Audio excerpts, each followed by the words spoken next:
Berhenti bicara tentang masa lalu. Saatnya menatap masa depan. Bersama Ishak Rafiq, Direktur Eksekutif Masa Depan Institut.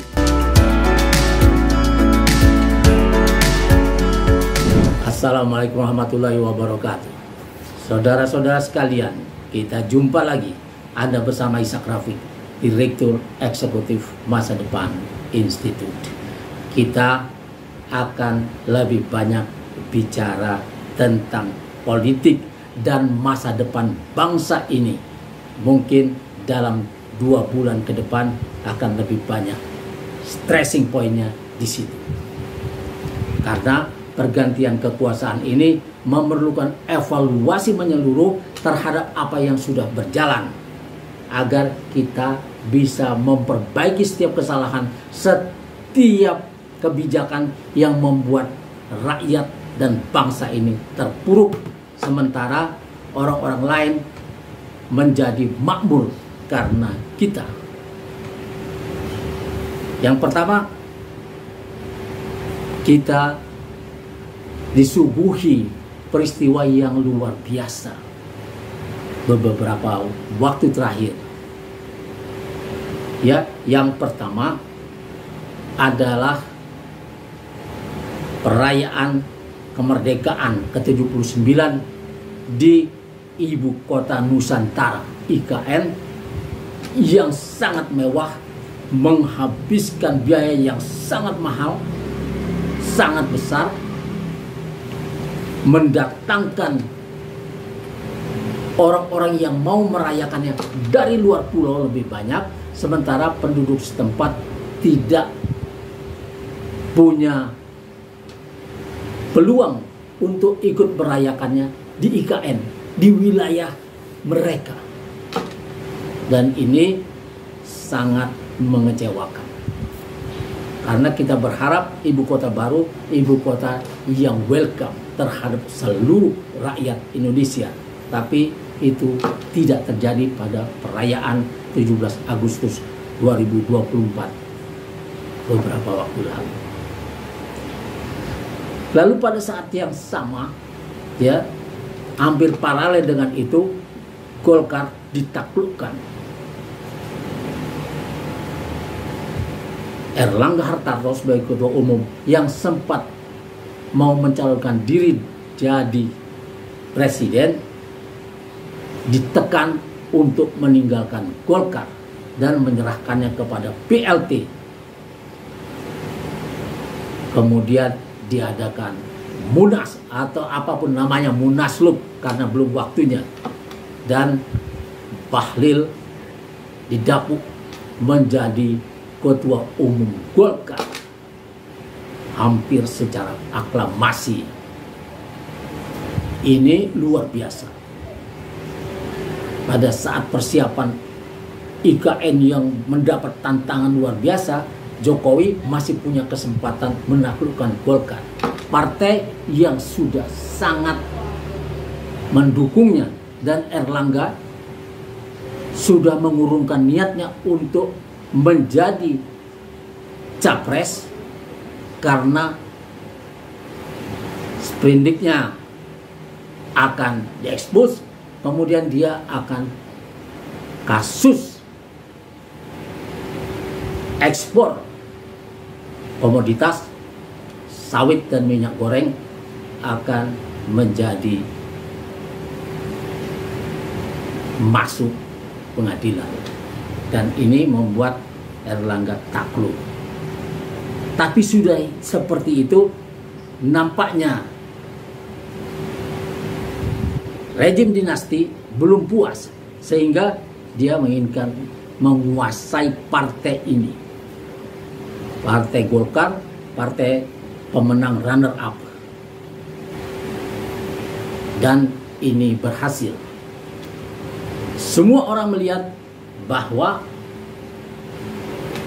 Golkar nantinya akan dipakai oleh dinasti untuk mengontrol Prabowo Subianto dan kabinetnya yang terpilih apapun jalannya, KPU telah memenangkannya dan MK telah memenangkannya. Jadi ini adalah kenyataan, dan Prabowo nampaknya mau dikontrol dengan cara itu karena Golkar adalah partai besar, dan nantinya semua orang bilang Jokowi akan menjadi ya ketua badan pembina atau apapun nanti dikasih nama. Sebelum itu tim istana telah melakukan manuver dengan merubah Dewan Pertimbangan Presiden menjadi Dewan Pertimbangan Agung yang nantinya sejajar dengan Presiden. Dan ini semua orang mengkhawatirkan bahwa ini menunjukkan bahwa dinasti sedang membangun kekuatannya yang lebih besar di era Prabowo nanti. Di sisi lain, Gibran, sang putra mahkota, telah berada di samping Prabowo sebagai wapres. Dan adiknya Kaisang diplot menjadi gubernur, maunya gubernur Jakarta dengan menjadi wagub dulu atau langsung gub bersama Ridwan Kamil. Dan di Medan ada Bobi Nasution dan macam-macam lagi yang sedang dipersiapkan. Sedangkan Ridwan Kamil dibawa untuk ikut membangun dinasti dengan meninggalkan Jawa Barat dan nyagup di DKI Jakarta, dan istrinya nyagup di Jawa Barat. Artinya ada dinasti juga di situ. Nah, inilah yang sedang terjadi. Kemudian ada keinginan menguasai setiap opsi yang bisa dipilih dengan cara menguasai pilkada, menguasai kepala-kepala daerah lewat koalisi Indonesia Maju Plus.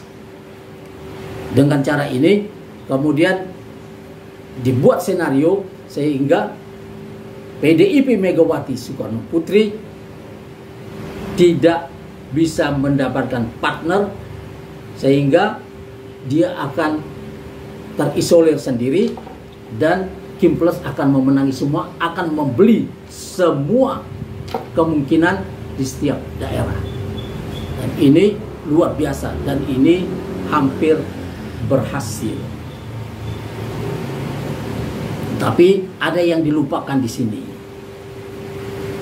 Kata Sun Tzu dalam bukunya The Art of War, dia bilang gini, Jokowi ini sudah memenangi semua, dinasti sudah memenangi semua, dan semua takluk sebetulnya kita lihat. Ya. Tapi Sun Tzu bilang, in victory learn when to stop. Jadi ketika menang di segala lini, berhentilah. Sebab kalau tidak berhenti, nanti Anda menciptakan musuh-musuh baru, dan ini akan sangat berat.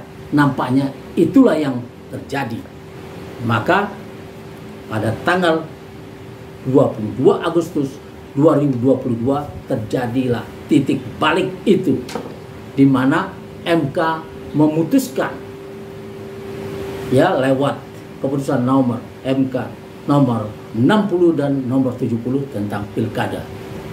Dan ini ya membuat ya electoral threshold di Jakarta misalnya turun dari 20-25% menjadi 7,5% saja, sehingga PDIP bisa maju sendiri tanpa berkoalisi dengan pihak lain. Kemudian pada saat yang sama Anies bisa maju lewat partai manapun, dan memang lebih seret dengan PDIP karena dia menjadi oposan paling kuat saat ini menghadapi dinasti. Dan ini, opsi ini, kalau PDIP Megawati yang memang sudah berpengalaman dan sangat cerdas dan punya jiwa petarung yang luar biasa, pasti akan mengambil opsi mengambil Anies sebagai cagupnya di berdampingan dengan PDIP, dengan kader PDIP yang manapun. Ini opsi yang paling diminati, yang paling rasional untuk kemudian menjaga agar PDIP tetap utuh. Keputusan yang sama MK ini membuat Kaisang, ya, karena kembali kepada aturan awal, yaitu 30 tahun pada saat ditetapkan sebagai calon, bukan 30 tahun pada saat pelantikan seperti dirubah oleh MA, maka Kaisang terlempar dari arena pilkada dimanapun. Nah, ini kemarin, ya, memang satu hari kemudian keputusan ini mau dilawan oleh DPR, oleh Badan Legislasi DPR RI, yang mencoba membatalkan keputusan MK ini atau membuat undang-undang pilkada baru. Tapi inilah yang tidak diperhitungkan. Rakyat, kaum intelektual, kampus, sivitas akademika kampus, sivitas akademika kampus, semua elemen-elemen perguruan tinggi, mahasiswa, BEM SI, alumni perguruan tinggi seluruh Indonesia, dan rakyat, dan para penggerak perubahan, ya, gerakan perubahan berada di situ dengan demo yang luar biasa besar sampai mampu merobohkan beberapa bagian dari pagar DPR RI. Dan ini adalah sinyal bahwa kalau dipaksakan, DPR memaksakan ini, maka yang akan dihadapi adalah people power. Dan ini bisa membuat semua anggota DPR yang bisa dikendalikan lewat ketua-ketua umum partai itu, yang selama ini menjadi pelayan dari eksekutif, dari pemerintah, akan dibubarkan oleh rakyat lewat kekuatan reformasi 2 atau people power atau revolusi mungkin saja. Dan ini artinya kabinet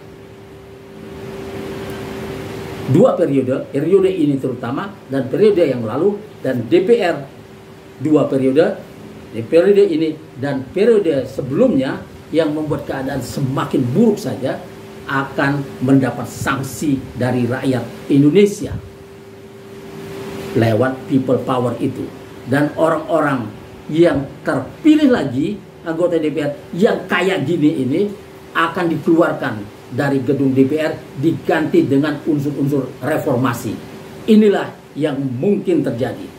Tapi kemarin DPR Komisi 2 telah berbuat cukup cerdas dengan menerima keputusan MK nomor 6070 dalam PKPU, sehingga tidak lagi diubah itu.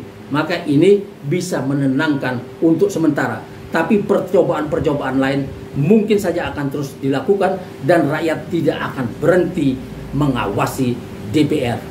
Wassalamualaikum warahmatullahi wabarakatuh.